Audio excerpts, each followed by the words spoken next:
Hello, guys and gals. Me, Mudahar, and social media has been banned for children in Australia under the age of 16, apparently, as of this Thursday. Now, to give you an idea, about a week ago, I made a video where I talked about, something that I'm really worried about with the internet, being the fact that privacy is actually on its way out, day by day, with constant new laws that are being introduced that effectively force us to hand over our actual personally identifiable documents so that we can be age verified to access, websites on the internet, all right?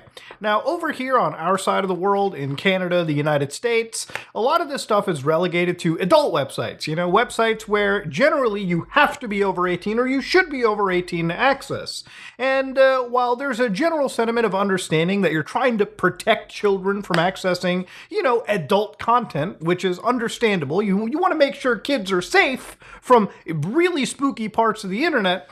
Obviously, if you're going to be a little critical of it, handing over your personal documentation to a third party to verify that you're over the age of whatever the government wants can be scary, because you have to wonder where that information is going to go. Is my information going to be safe? Am I going to be part of a hack that has my identity completely gone in the next year and causes me to worry about my credit ratings and people impersonating and fucking running identity fraud scams? These are obviously questions people have to ask, okay? So let's go to the first thing over here. Australia passes this act, which obviously targets pretty much all social media platforms. So platforms like Instagram and Facebook, so X, for instance, TikTok, and Snapchat must show the Australian government that they're taking reasonable steps to keep users under 16 out, or they face some pretty serious actual fines, okay? We're talking tens of millions of dollars, so it's pretty heavy. Now, if you've been following the laws real quickly, I'm going to go through a power round real quick and talk about these laws to an extent, just to give you an idea of what's been going. So over the last month, you've probably seen a video that I made about TikTok getting absolutely screwed. And right now, there's plenty of US attorney generals, 14-something states, actually filing cases against TikTok. So for instance, if you read through some of these cases, you'll find really alarming, wild statements like this. TikTok misrepresents the safety of its live streaming features, and the unlicensed live economy despite knowing live exploits minors. So for instance, TikTok represents that it does not allow content that may put young people at risk of psychological, physical, or developmental harm. But the company knows that live is unsafe, exploiting children financially and sexually, operating in part like a virtual strip club. Live provides young streamers with a performance stage and allows other users to entice streamers into sexual acts in exchange for virtual money.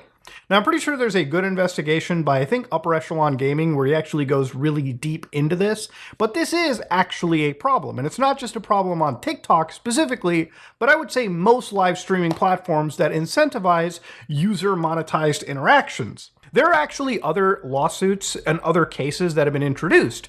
For instance, Senate Bill S769-4A, which establishes the Stop Addictive Feeds Exploitation, so SAFE, for kids, where basically they're actually targeting not necessarily age verification, but the addiction that is generated from social media, right?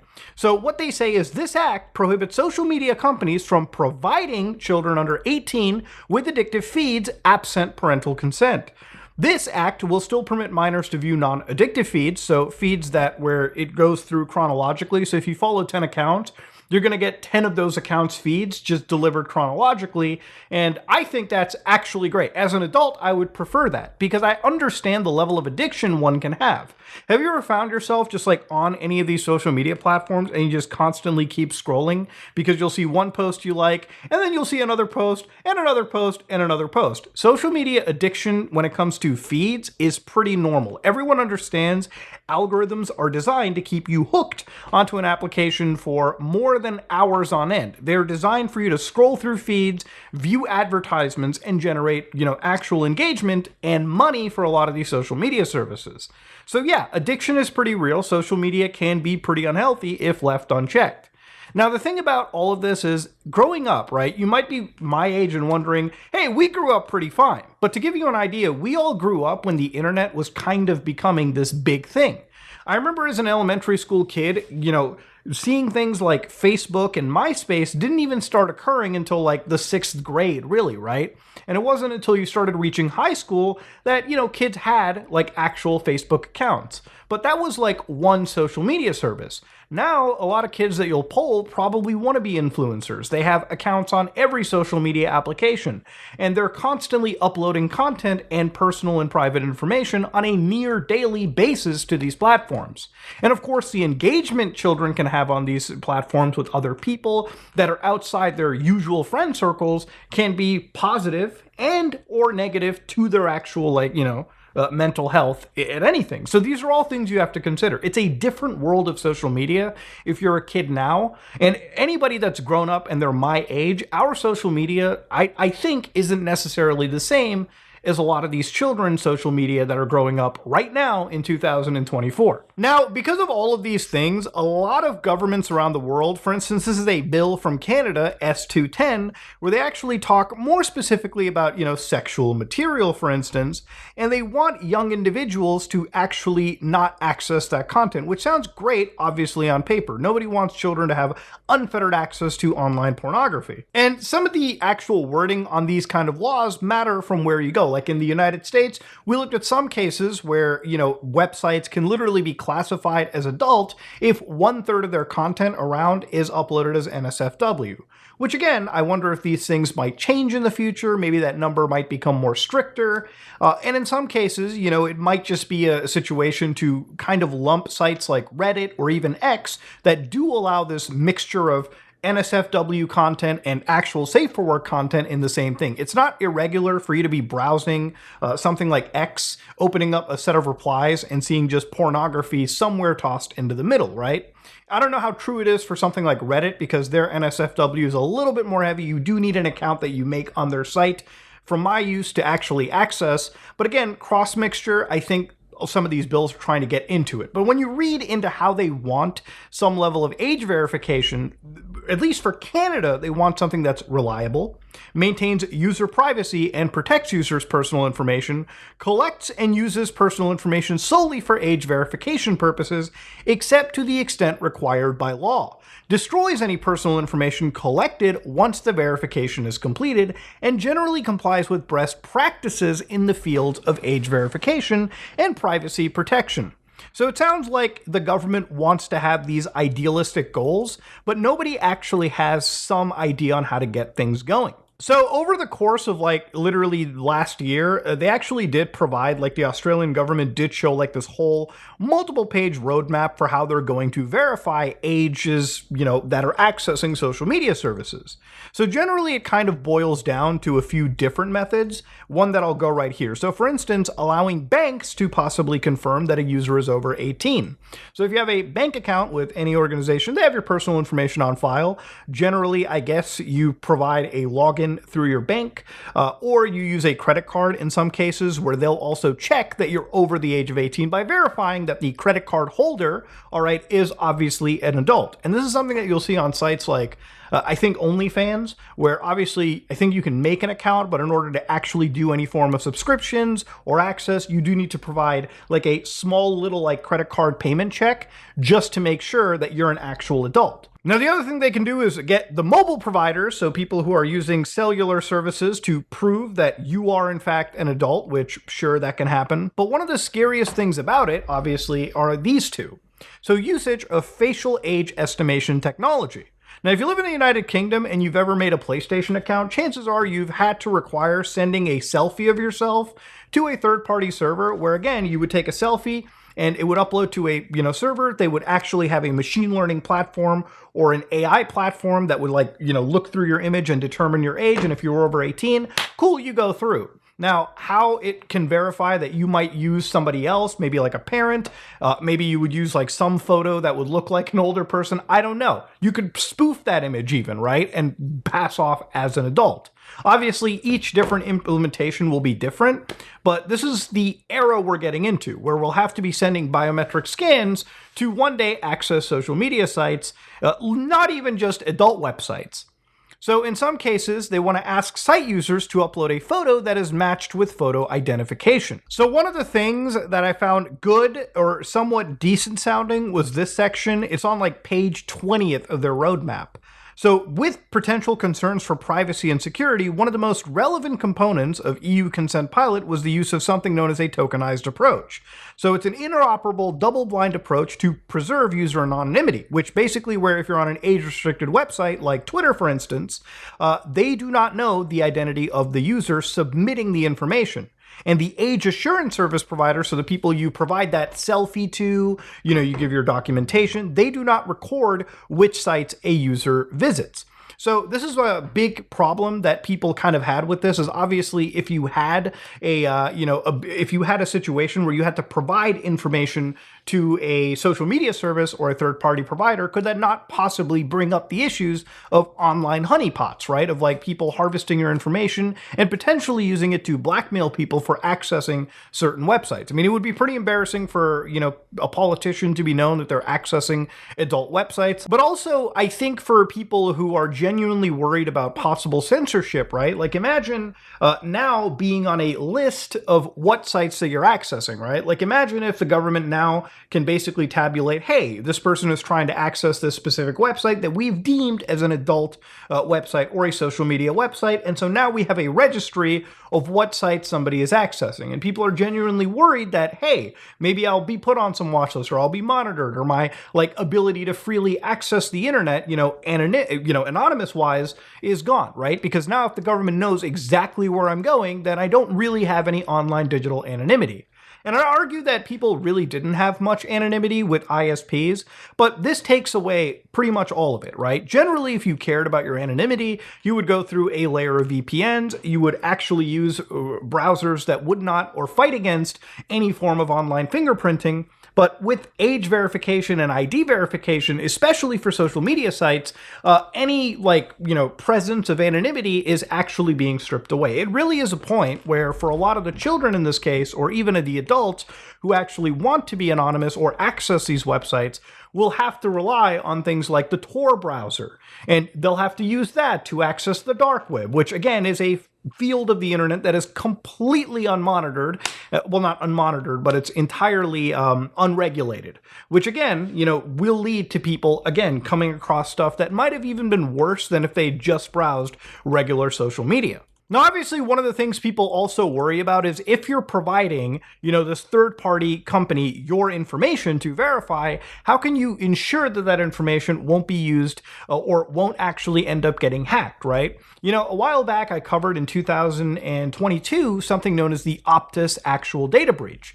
So for anybody that doesn't remember, Optus is one of Australia's biggest telecoms, and at the time, Optus was hacked, and a user on one of the dark web or one of the hacker forums actually put out a bounty, right? Like, hey, we're going to sell this information for like $1 million. We'll give you a week to decide.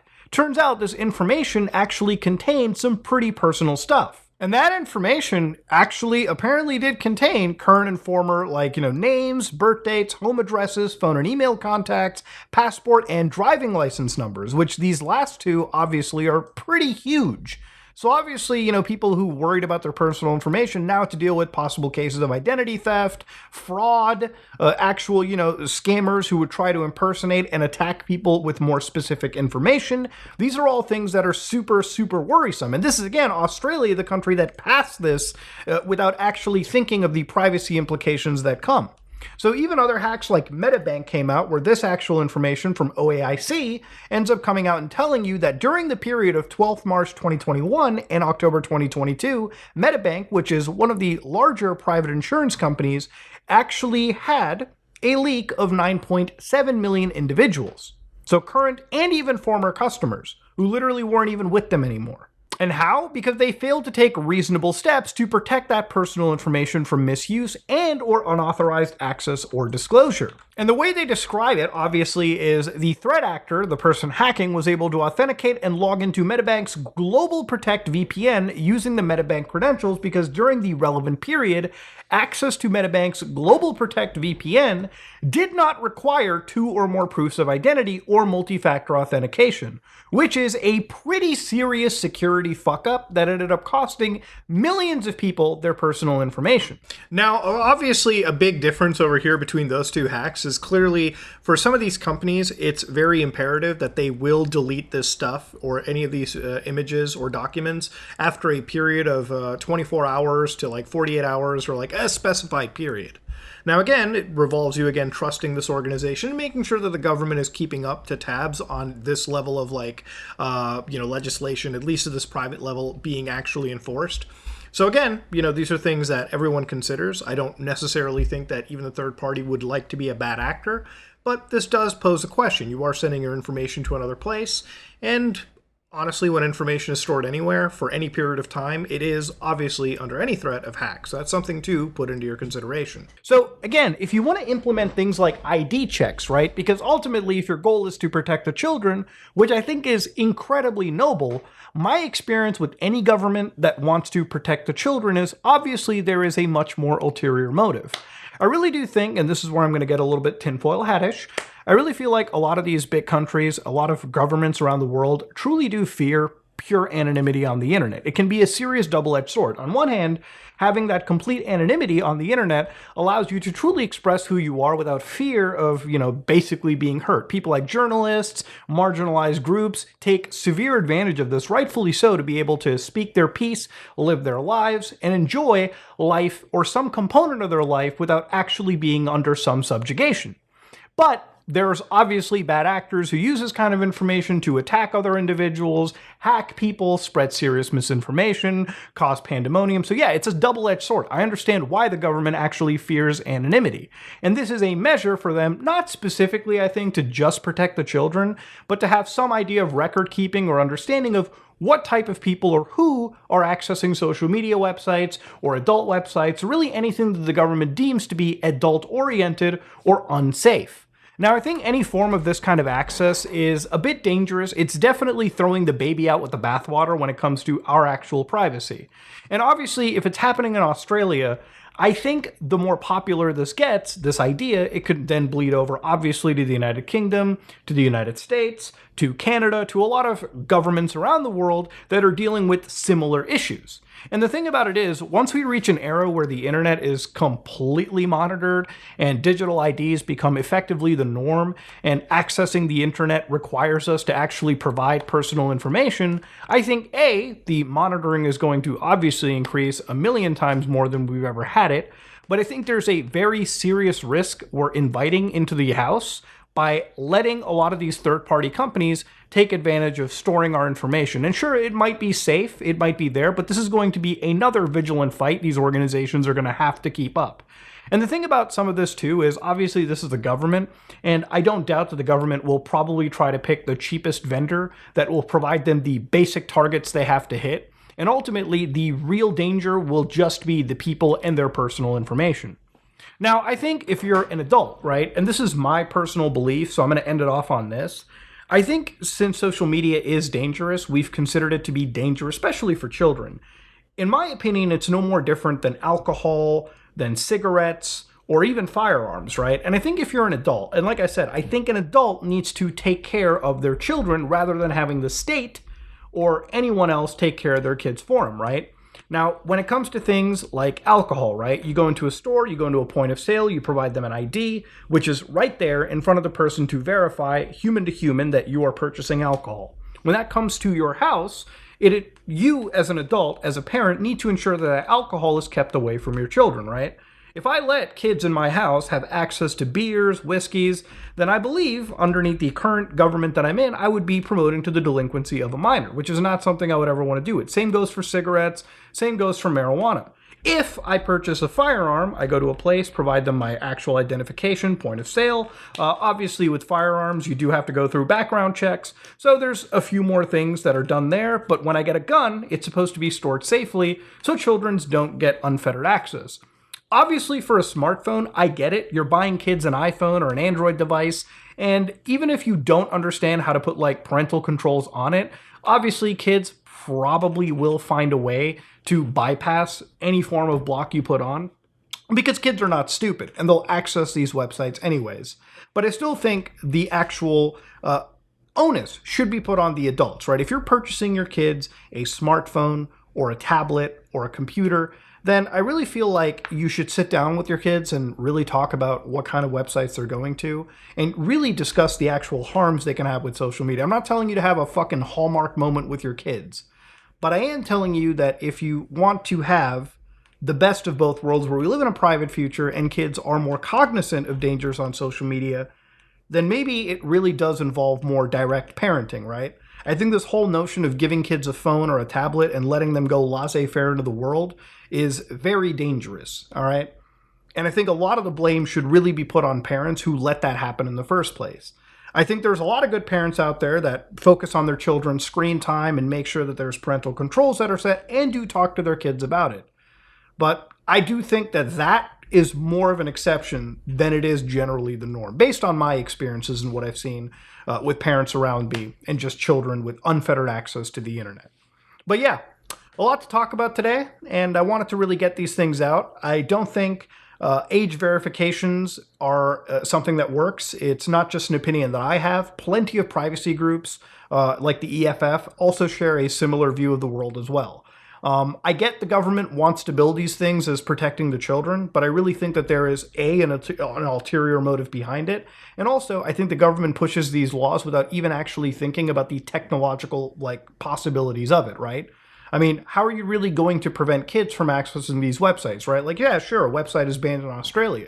You think kids are stupid? You think they're not going to use VPN services to VPN themselves through another country where these kind of restrictions don't exist? Or are you going to focus on VPN companies as well too? Because hey, that is probably the first actual focus, the first point of trying to fight against these levels of protection. Why is that not ever mentioned in any of these laws is something that I genuinely am wondering. All right, one of the first things that I can think of circumvention-wise is never mentioned in any of these laws at all. But, ladies and gentlemen, if you like what you saw, please like, comment, and subscribe. Just like it if you dislike it. I am out.